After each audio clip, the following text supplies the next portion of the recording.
Buenas gente cinéfila y bienvenidos a este vídeo en el que vamos a hacer una retrocrítica de El Sexto Sentido, esta película de bueno de Night Shyamalan, la película que le dio a conocer al mundo, su segunda película de verdad, pero que fue la que marcó un antes y un después en su carrera.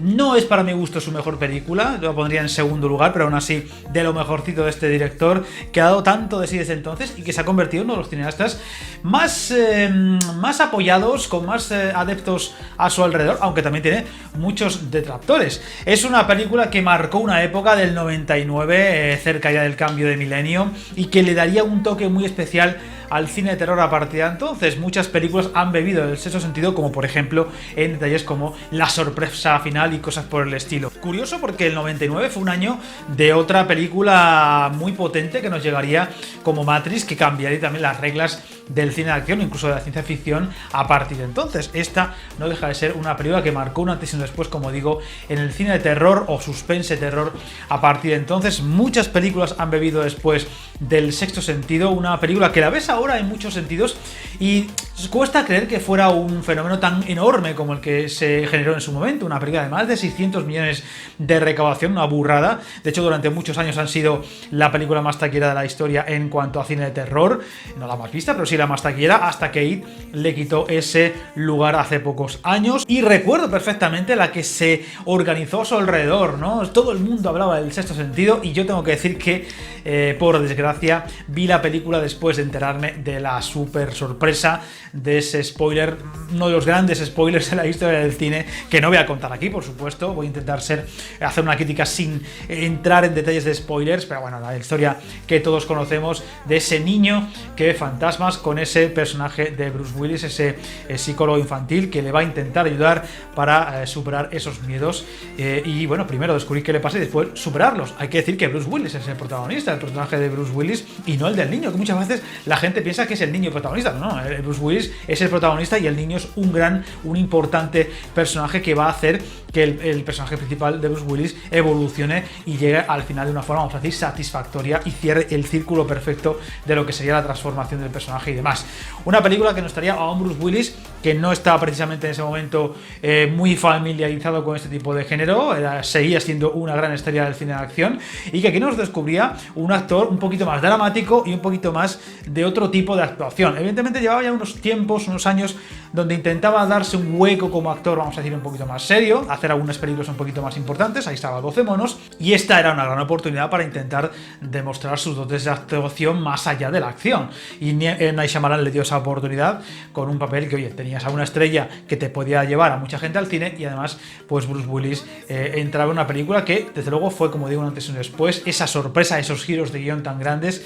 Y la verdad es que ahora la ves con frialdad, después de haberla visto un montón de veces, de prácticamente sabértela de memoria, como es mi caso, y sigues descubriendo cosillas, sigues descubriendo detalles y entendiendo el por qué esta película impactó tanto a la gente en su momento. Es cierto que con el paso de los años y con lo que ha evolucionado el cine desde entonces, el tipo de guión, el tipo de historia, ya no parece una película tan fresca, pero claro, al final de la escalera también la ves ahora y parece una película más en muchos sentidos, pero no dejó de sentar las bases de un terror que desde entonces pues daría lugar a un montón de tipo de terror para película, tipo de Casa Encantada, de fantasmas y demás. Aquí era otro tipo de fantasmas, eran fantasmas que, entre comillas, no asustaban, aunque el niño estuviera aterrorizado, sino que buscaban la ayuda, y una vez les ayudabas, pues desaparecían. Y ese niño con dotes para comunicarse o para ver y para, pues eso, interactuar con los fantasmas, al principio está aterrado y poco a poco va evolucionando. Un buen reparto con ese niño inolvidable de Haley Joel Osment, increíble. La verdad es que para ser tan jovencillo en esta película impacta lo bien que actúa. Ya lo habíamos visto poco tiempo antes como el hijo de Forrest Gump, pero aquí evidentemente pues tendría mucho más protagonismo y sería un personaje realmente importante. Después le veríamos en películas como Inteligencia Artificial, que sería su otro gran papel, pero como le pasó a la niña aquella de Yo Soy Sam y La Guerra de los Mundos, pues ha quedado un poquito olvidado y desaparecido. Ya no lo hemos visto en grandes películas de entonces. Bueno, estuvo ahí Cadena de Favores, alguna otra película que no estuvo mal, pero aunque ha seguido actuando, ya ha estado muy lejos de haber podido ser un niño importante o un actor importante ya de joven o de adolescente, ¿no? Fue un niño prodigio, desde luego le ves actuar en la película e impacta lo bien que lo hace, la expresividad que tiene. Es una cosa que tienen los niños que saben actuar, lo hacen muy bien,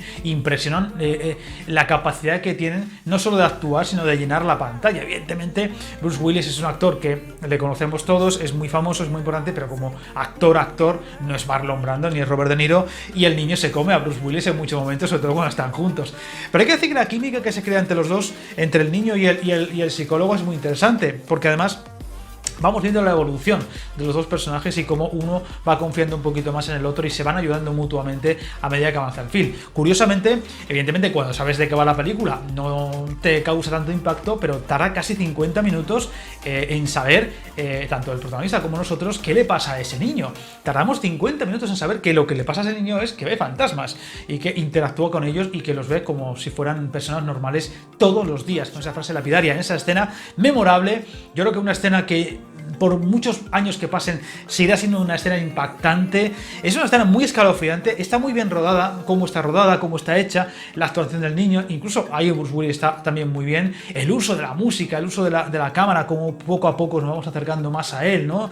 Primero con un pequeño traveling, por así decirlo, a la par que el movimiento de Bruce Willis, y después cada vez en plano más cerrado, hasta un primer plano del niño llena la pantalla con los ojos llorosos al confesarle ese gran secreto que no se atreve ni a confesar a su madre porque teme, como bien explica en la película, que le llame también o le considere un pirado, esa palabra que usa al menos en español o en el doblaje español para referirse a su poder, a su don, y evidentemente pues nadie le cree porque ¿qué es eso de ver fantasmas? Si no existen.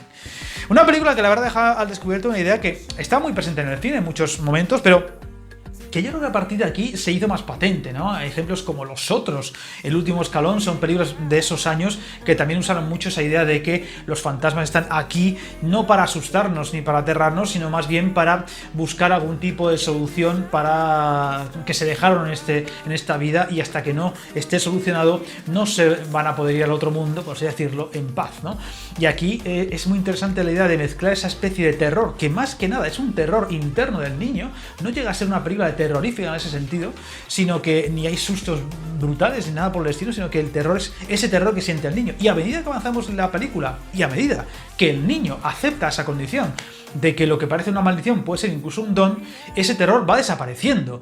Esa sensación de miedo con cada aparición de fantasmas o con cada interacción con los fantasmas va poco a poco rebajándose. Es en ese momento en el que especialmente hay una transformación brutal del personaje del niño, donde ayuda a la niña que fue, bueno, pues parece que asesinada por su madre, y gracias a su interacción pues deja al descubierto que fue la madre la que la fue matando poco a poco, y el padre lo descubre, ¿no? A partir de ahí hay una paz interior en el niño que se nota muchísimo en la película. Ya la película pasa a ser otro plano e incluso pues lo vemos después interactuando con otros fantasmas antes de una función. Es una película que tiene momentos muy bonitos, la verdad, con ese niño que se le ve que es buen chico. Lo que pasa es que pues, claro, pues un niño que ve fantasmas y que es rarillo y que es calladillo y tal, pues no le quiere a nadie y encima es el raro de la clase, e incluso que se propasan con él en momentos bastante evidentes, ¿no? Y esa idea hace que el espectador tenga mucho sentimiento de acercamiento hacia él, ¿no? Le coges cariño a ese pobre chavalín, que además pues parece un buenazo y no es el típico niño repelente, sino todo lo contrario, y hace que sea muy interesante. Y además el personaje del psicólogo, que aquí pues tengo que decir que Bruce Willis, para lo que es, insisto, no es Marlon Brando, ni Robert De Niro, ni Al Pacino, pero es un actor que aquí demostró que tiene dotes para hacer algo más que una película de acción, y evidentemente nunca será un actor que reciba el aplauso de la crítica y del público, pero que yo creo que aquí hizo algo un poquito más interesante, ¿no? Dio un paso adelante en muchos sentidos como actor, y creo que se ganó un poquito más de respeto de la crítica y también del público, que no le tengan un pedestal. Capítulo aparte merece la música del bueno James Newton Howard. Es difícil porque los compositores tienen un montonaco de composiciones y de películas y de bandas sonoras, pero yo creo que es una de sus mejores composiciones. Es una banda sonora que está muy presente en la película en momentos muy clave y que ayuda muchísimo a la idea de el escalofrío, el terror, el miedo, e incluso momentos de más acercamiento personal, como por supuesto en esa escena final del coche del niño y la madre, donde pues se hermanan y se comprenden mutuamente, entre otras cosas porque él ya le confiesa a ella ese gran secreto. Es una escena muy bonita, a mí siempre se me saltan las lágrimas, me parece una escena muy bonita, y donde la dirección de Shyamalan tan sobria, tan calmada durante toda la película, aquí creo que tiene mucha hermosura y mucho dramatismo. Es una forma de dirección que evidentemente es complicada. El cine de Shyamalan es ese tempo, ese ritmo que está en todas sus películas. Es un director que no cambia, es decir, te gusta, pues bien, si no te gusta, pues nada, ya te puedes ir a otra película o a otra sala. Y es una fórmula que de alguna forma ha sentado cátedra en muchos sentidos. El cine de Shyamalan es un cine muy reconocible y es un cine que tiene mucho adepto, insisto también que tiene mucho detractor, pero creo que es un director que es muy interesante en muchas cosas. Y tiene 3, 4, 5 películas que yo creo que se podrían calificar de muy buenas películas. Obra maestra esta, o El Protegido, que serían sus dos grandes exponentes. Ya sabéis que yo soy muy reacio a usar esa palabra, pero desde luego se acerca muchísimo. Esta película sentó tantas bases en muchos detalles que creo que a partir de aquí hubo tantas películas que, digamos, rememoraban o recordaban a muchos detalles, a muchas cosas del sexto sentido, que también se podría calificar en muchos detalles casi, entre comillas, obra maestra del cine de suspenso de terror.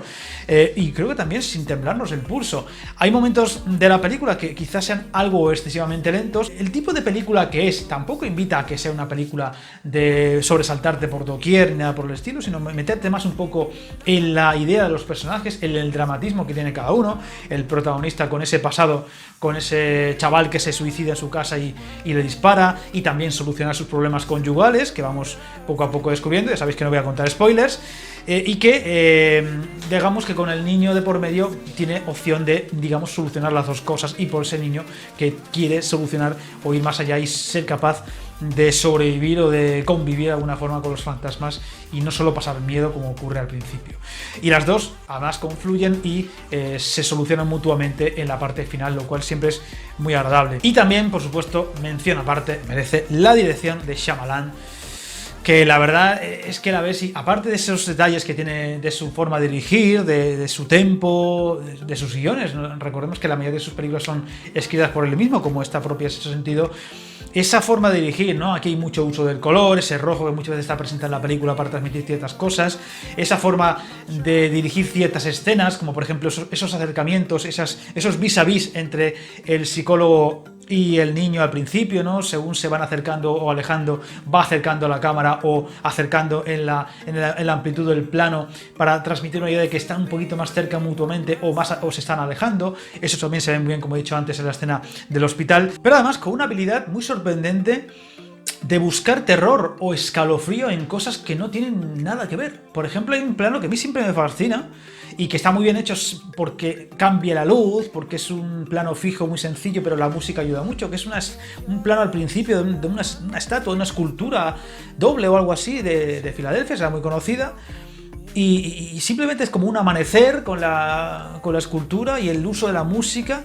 Y es un plano que no es nada, simplemente fijo de una escultura sin más, que tampoco es una escultura terrorífica ni mucho menos, pero con el uso del cambio de luz por el amanecer y la música transmite una sensación de desasosiego y de terror que es impresionante. Es esa habilidad que tiene Shyamalan a veces de encontrar donde no hay, ¿no? De ser capaz de explorar el terror en algo que no tiene por qué ser, ¿no? Es cierto que también hay momentos donde, bueno, se ha inspirado en otras películas. Hay uno muy claro, además al principio de la película, que es un calco absoluto de una escena de Poltergeist, donde la madre interactúa con el niño, además en rodado en plano secuencia, y se va y vuelve y de repente todos los cajones están abiertos. Eso es un plano igualito, una escena igualita a Poltergeist. Y bueno, a pesar de ello, creo que es un uso muy interesante de ese tipo de escena o de herramienta, en ese caso el plano secuencia fijo, sin parar, me refiero, sin cortar, para transmitir esa idea de que algo extraño pasa en esa casa y ese niño tiene algo especial que iremos descubriendo poco a poco. La verdad es que en su momento mucha gente fue a ver la película sabiendo lo de los fantasmas, evidentemente el tráiler, la sinopsis y demás. Pero la verdad es que es una película que si puedes verla sin saber eso de que el niño ve fantasmas y demás, y por supuesto la gran sorpresa del final, te vas a llevar muchas sorpresas en la película y es muy interesante. Y es muy a destacar esa idea de que con tan poca cosa como hay en la película, tan poco susto, tan poca imagen horrible o demás, tengas la sensación de escalofrío y de terror que tienes en muchos momentos. Eso es muy a destacar y creo que no lo he vuelto a conseguir Shyamalan, es cierto, pero aquí lo tiene perfecto. La visita también tiene cosas que pueden recordar al sentido en muchos detalles, pero no llega a este nivel, ¿no? Y además el dramatismo que transmite la película en muchos momentos es magnífico. En Blu-ray, una vez más, se ve muy bien, se ve magnífico. Es la primera vez que la he visto en Blu-ray, hasta el momento lo había visto en DVD. Y a pesar de, ya digo, de haberla visto muchas veces y como quien dice, sabértela casi de memoria, sigue siendo una película fresca que impacta y que sorprende. Y es una película muy aparte. La voy a poner un 9, creo que tiene muchos detalles que la hacen ponerla por las nubes. Ya digo, yo tengo mi favorita, que es El Protegido de Shyamalan.